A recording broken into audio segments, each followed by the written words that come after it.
Hello යාළුවනේ කොහමද ඉතින් ඔයාලට හැමෝම සතුටින් පරිස්සමින් ඉන්නවා ඇති කියලා මම හිතනවා. ඔන්න ඉතින් අද අලුත් වීඩියෝ එකක් අරගෙන ආවා. අද වීඩියෝ එකේ ඉතින් පටන් ගන්නකොටම මම ඉතින් අද සැලූන් එකට ඇවිල්ලා තමයි ඉන්නේ. මම ඉතින් දැන් වැඩ කරන සැලූන් එක තියෙන තැන කියලා ඉන්නම්කෝ. මේ සැලූන් එක තියෙන්නේ බලංගොඩ ඉන්න අය නම් දන්නවා. ඉතින් කලින් ක්ලාස් කරපු අය නාලන්දාව ඉස්සරහ තමයි තියෙන්නේ. ඔන්න ඉතින් දැන් අපි අද උදේ පාන්දරම ඩ්‍රෙසින් එකකට යන්න තමයි වෙලා හැටි වෙලා ඉන්නේ. දැන් ඉතින් ඔය බඩු ටික ලෑස්ති කරන ගමන් තමයි ඉන්නේ. ඔන්න ඉතින් දැන් අපි එක්කන් යන්න ආපු වීල් එකට අපි ඔය දැන් යන ගමන් තමයි ඉන්නේ. අද ඉතින් තනියම ඩ්‍රෙසින් එකක් තමයි තියෙන්නේ. ටැමේ ගර්ල් කෙනෙක්ගේ බිග් පාටි එක ඩ්‍රෙසින් එකක් තමයි ඉතින් අද අපි ඔය යන්නේ. දැන් ඉතින් ඒගොල්ලෝ වල තිබ්බ වීල් එකේ අපි නැගලා යාළුවා ගෙදරට යන ගමන් තමයි ඉතින් ඔය ඉන්නේ. ඔන්න ඉතින් දැන් අපි වීල් එකෙත් ඇවිල්ලා බැහැලත් පයින්ුත් යන්න වුණා ටිකක් දුර. දැන් ඉතින් ඔන්න යාළුවා ගෙදරට අපි ඇවිල්ලා තමයි ඉන්නේ. ඒ වෙනකොටත් එයාලගේ ගෙදර ඒගොල්ලන්ගේ පූජා එහෙම තියලා ඒගොල්ලොන්ගේ කරන සිරිත් කරන ගමන් තමයි ඉන්නේ. දැන් ඉතින් ඔය ආපහු ඒ නාංගිගේ නෑදෑයෝ වෙනලා තියෙන සාරිය හැම එකක්ම ඇඳලා ෆොටෝ ගන්න ඕනේ යාළුවනේ. ඒගොල්ලන්ගේ සිරි තට්ටු ඒක. ඔන්න ඉතින් දැන් අපි අපේ වැඩේ කරන්න පටන් ගත්තා. දැන් ඉතින් ඇඳුම එහෙම අඳවලා මේකප් එක දාන ගමන් තමයි ඉන්නේ. දැන් නම් ඉතින් වැඩේ අවසානම හරිය තමයි ඉතින් යන්නේ. මේ ඉතින් ඒගොල්ලෝ අර අතේ මෙහින්දි එහෙම අඳිනේ ඒකේ ස්ටිකර් එකක් තියෙනවා. ඒක අලවන ගමන් තමයි ඉන්නේ. ඔන්න ඉතින් දැන් වැඩේ ඉවරයි. බලන්නකෝ ඉතින් නේනන්ගේ ෆයිනල් ලස්සනයි නේද යාළුවනේ? ලස්සනයි නම් ඔයාලත් කමෙන්ට් එකක් දාගෙන යන්න.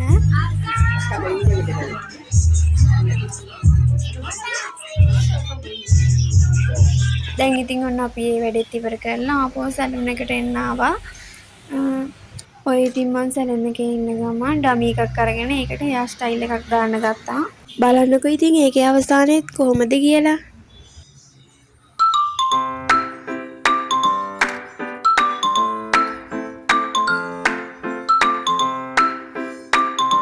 ඔන්න ඉතින් දැන් හෙයාර් ස්ටයිල් එක නම් දාලා ඉවරයි. බලන්නකෝ ඉතින් ඒක ලස්සනයිද කියලා. අද ඉතින් මම බ්‍රයිඩ් කෙනෙක්ගේ කොණ්ඩේ හදන විදිය තමයි ඉතින් ඩමි එකෙන් දාලා බැලුවේ.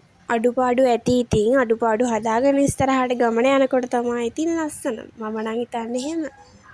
ඔන්න ඉතින් ඊට පස්සේ නම් මට වීඩියෝ කරන්න බැරි වුණා. අපි ඉතින් අද රෑ වෙලා බලංගොඩ මිහිඳු පෙරහැර බලන්න ආවා. එන්නකෝ ඉතින් ඔයාලා අපිත් එක්ක පෙරහැර බලන්න.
ඉතින් අදට අපේ වීඩියෝ එක මෙතින් නතර කරනවා. වීඩියෝ එක ලස්සන නැහැ, ලයික් එකක් දාලා කමෙන්ට් එකක් දාලා සබ්ස්ක්‍රයිබ් කරන් යන්න කියලා ආදරෙන් මතක් කරනවා. ඉතින් ඔයාලා හැමෝම සතුටින් පරිස්සමෙන් ඉන්න ආදරේ. බයි.